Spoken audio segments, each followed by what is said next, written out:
I opened a message thread with my colleague Michael and typed very slowly, trying to look like someone casually checking their phone. Flight landed. Weird situation. Might need help. We'll explain later. I hit send and watched the message turn from sending to delivered. Michael wouldn't see it until morning probably, but at least there'd be some record if I disappeared. I glanced at the GPS on Kareem's dashboard and saw we were still 20 minutes from downtown, but we weren't headed toward my hotel according to the route displayed. We were heading toward the industrial district on the east side. Exit 9 was coming up in 5 miles. I needed a plan. I could call 911, but what would I say? My Uber driver is taking me somewhere I don't want to go? That wouldn't get an immediate response, and by the time police figured out where I was, it might be too late. I could try to convince Kareem to pull over for some reason, then run, but we were on a highway with no sidewalks and nowhere to run to. The best option seemed to be playing along until we got closer to the warehouse, then finding a way to escape before we actually arrived. I casually asked Kareem, "How long have you been driving for Uber?" He glanced at me in the rearview mirror. 3 years now. Good side job. Flexible hours. His English was decent but heavily accented, and he seemed nervous now that the phone call had ended. He kept checking his mirrors more than necessary, and his hands were tight on the steering wheel. We were approaching exit 9 and my window to act was closing. I made a decision. I clutched my stomach and groaned. Oh man, I don't feel good.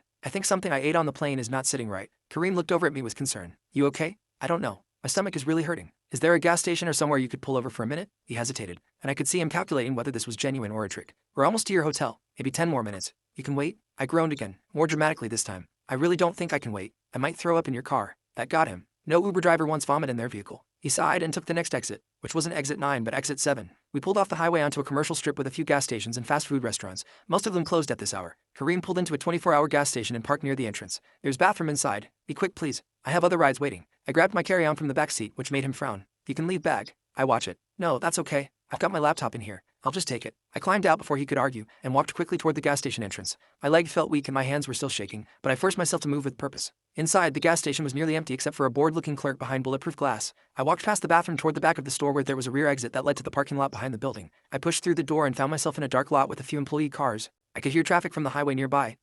I pulled out my phone and opened the Uber app, but my hands were shaking so badly I almost dropped it. I canceled Kareem's ride and immediately requested a new one from a different service. Lyft. The app said a driver was 8 minutes away. 8 minutes I needed to stay hidden, and hope Kareem didn't come looking for me. I crouched behind a dumpster in the shadows and tried to control my breathing. My new driver, a woman named Patricia, was showing us 6 minutes away now. I could see the GPS stop moving toward my location. Back in the front parking lot I heard a car door slam. Kareem had gotten out. I heard him talking on his phone in Arabic again, his voice tense and angry. He was saying, he took his bag and went inside but he hasn't come back. Something's wrong. He might have figured it out. The voice on the other end responded with words I couldn't quite make out, but Kareem's next statement was clear enough. I'm going to check the bathroom. If he ran, he can't have gone far. 4 minutes until Patricia arrived. I pressed myself further into the shadows behind the dumpster and watched the rear door of the gas station. If Kareem came through that door, I'd have to run and hope I could get to a public area before he caught up with me. The door opened and Kareem stepped out, looking left and right. He had his phone pressed to his ear and was speaking rapidly in Arabic. He's not in the bathroom. The clerk said he went out the back exit. I'm checking now. He walked slowly across the parking lot, his eyes scanning every shadow. I held my breath as he passed within 15 feet of my hiding spot.